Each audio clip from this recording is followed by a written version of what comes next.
जैसी कहेगा ना कि जिसकी जैसी भावना होती है वैसी मुहूर्त देखती है।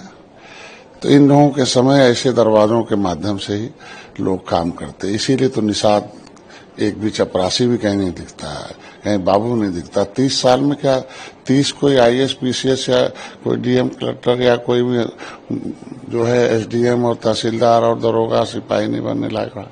30 साल में कहीं कोई नहीं दिखाई दिया। सामाजिक न्याय समिति का रिपोर्ट कहती है कि अपनी संख्या से 27% में अपनी संख्या से 100 गुना ज्यादा इनके लोग हैं। इनके समय में आयोग को मतलब जो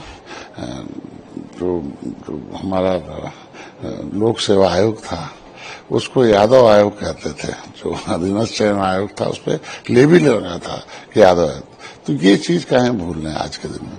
ठीक है, आज के दिन में इनके समय नहीं छपता था, हम के समय हम उसको जांच कर रहे हैं या उसको रोक रहे हैं या उसमें हम पारदर्शिता ला रहे हैं तो छप रहा है। तो छपने को अगर ये कहते हैं कि ऐसा हो रहा तो गलत है। इनके समय यही था कि अगर ऐसा नहीं हुआ होता, बैक दरवाजे से लोग नहीं खोल के अपने लोगों को भर्ती करते तो 27% जो आरक्षण है उसमें एक ही विशेष वर्ग के लोग कहीं 100 गुना चले जाते, बाकी वर्ग कहाँ चला गया, तेली बढ़ई लोहार कहाँ पाल। इनको कैसे लाया गया, उनका जो अनुसूचित जाति की सूची में सूचीबद्ध थे उनको ओबीसी में लाकर मंडल कमीशन में इनके समय बना था, यही लोग सरकार में थे। तो हमारे जो अनुसूचित जाति की उपजाति था इसमें नाम बढ़ा दिया, नाम बढ़ा के संख्या बढ़ा लिया। हमारा आज के दिन में इतना है कि अगर सही माने में संविधान का दुहाई दे रहे हैं तो संविधान सम्मत मझवार गौड़ तुरैया खरवार बिलदार खरोट कोली 7 नामों से निषाद अनुसूचित जाति की सूची में है। उनकी उपजातियों को ओबीसी में डालना गैर संवैधानिक है। इनकी 9% ओबीसी में से काट के एससी में लाया जा और इन्हें अनुसूचित जाति की सूची में सूचीबद्ध पहले से हैं और उनकी पर्यायवाची जातियों को उनके संवैधानिक जो जातियां मझवार तुरैया और गौड़ खरवार बिलदार खरोट कोली का प्रमाण पत्र कि जिस तरीके से लेदरमैन के जो है उत्तराहा दक्षिणा मोची अहिरवार गहरवार के सबको लेदरमैन का सर्टिफिकेट जारी होता, रजक बरेठा कनौजिया का धोबी का जारी होता, वैसे ही केवट मल्लाह का मझवार का जारी हो और कश्यप कहार का तुरैया का जारी हो। और ऐसा शासनादेश भी हुआ है अभी जो है उत्तराखंड में कि शिल्पकार जाति ने जातियों का समूह है और उनके समूह का है।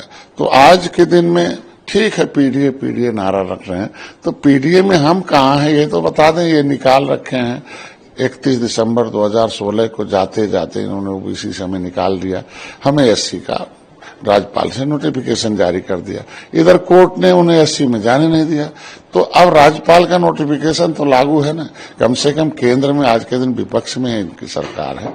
ये हमने जब पाया पता चला कि इनके सहयोग से 2004-2014 तक इनकी सरकार चल रही थी केंद्र की, बिना शर्त सपा बसपा का केंद्र की सरकार चलवा रहे थे कांग्रेस की। तो एक ही शर्त था कि ये जो निषाद हैं इनके आरक्षण की फाइल गायब हो, इनको आरक्षण की सूची में सूचीबद्ध है। क्योंकि जो उत्तर प्रदेश की 80 सीटें हैं, कोई रामचरित्र निषाद लोकसभा से यहाँ चुनाव लड़ चुके हैं अनुसूचित जाति की सूची, इसके ना निषाद का बेटा अनुसूचित जाति की सूची पर सांसद बन सकता है तो विधायक क्यों नहीं बन सकता है, एसपी आईजी डीआईजी क्यों नहीं बन सकता, आईएएस इसके मतलब इनके अधिकारों पर आरक्षण पर डकैती डालने वाले लोग हैं और ये आरक्षण के नाम पर दुहाई देने लायक नहीं है। क्योंकि सपा बसपा गैर संवैधानिक ढंग से एससी से निकालते थे, ओबीसी से निकाल के एससी में डालते थे, बहन जीस्टे लेती थी, लटका के 30 साल तक निषादों को इनके आरक्षण को लूटा गया है। अगर इनको ऐसे लटकाए नहीं गया होता तो चाहे ओबीसी में रहते चाहे एससी में रहते, एक जगह तो निषाद नौकरी पाया होता और 1 साल नहीं 30 साल तक। आज के दिन में इतना कहूंगा कि आरक्षण के मुद्दे पर मैं पहले भी तटस्थ था, आज भी हूं।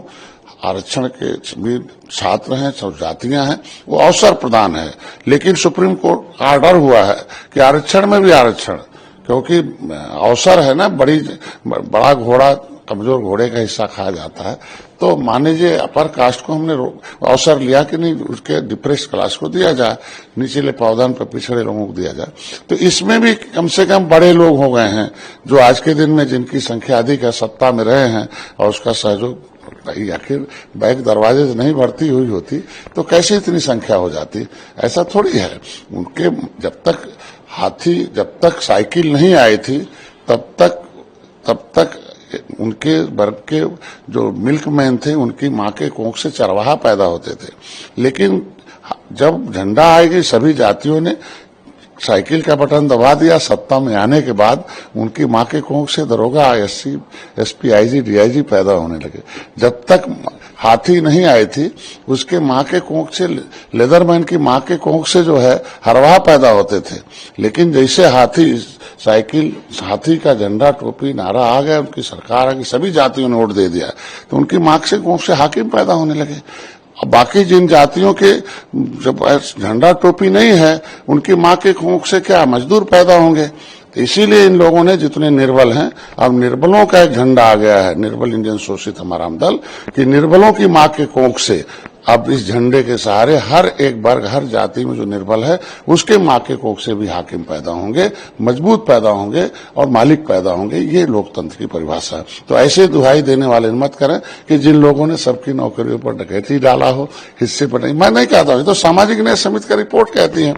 नाइक ने उसमें, भाई मंडल कमीशन में लिखा हुआ बड़ी मछली छोटी मछली को खा जाती है, तो बड़ी मछली कौन है? जो सत्ता में है, जो ये लोग हैं। तो आज के दिन में सभी जाति, सभी धर्म को एक हिस्सा मिले, बराबर का मिले, ये हम चाहते हैं। और आज के दिन में जो फैसला दिया है हाई कोर्ट, मैं चाहता हूं, मेरी सरकार उस पर एनालिसिस कर रही है। मेरी सरकार चाहती है उसमें किसी के बच्चे के साथ अन्याय न हो।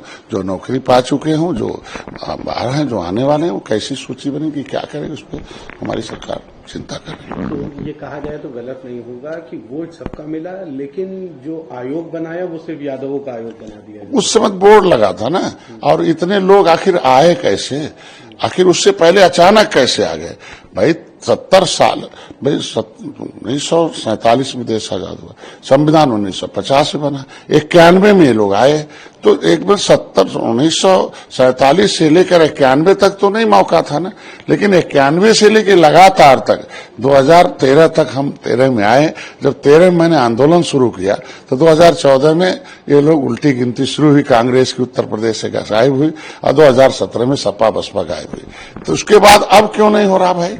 अब तो आखिर बीएलए हटाए जा रहे हैं, और उनके जो है क्या नाम है, वहां से जो लोकल जो प्रभावशाली लोग हैं वो हटाए जा रहे हैं। तो बीएलए हटाने से दर्द क्यों हो रहा भाई? इसके मतलब बीएलए इनकी मदद करते थे। इसी क्रम में सपा सांसद हैं अवधेश प्रसाद, उन्होंने भी कहा था कि मुसलमान और यादव अधिकारियों को चुन चुन के हटाया जाएगा। नहीं, मैं ये कह रहा हूं आज के दिन में, जब हमारे गोरखपुर में 2021 में और नगर जिला पंचायत का चुनाव हुआ, और चुनाव में हमारे 2 निषाद नेता जीते, जिला पंचायत अच्छे मतों से जीते, और जो यादव हारे थे और तीसरे नंबर का हारा हुआ आदमी था, उनका जो एसडीएम था, उससे जब प्रमाण पत्र चूंकि जिले में मिल रहा था, गिनती घोषणा हो गई ब्लॉक पर, और जब प्रमाण पत्र लेने आया तो पता चला उसे हारे हो, उसको जिताने का काम उनको कर दिया। और नहीं, चुनाव आयोग की वेबसाइट पर भी लोड कर दिया, हारे हुए प्रत्याशी को जीत दिखा दिया।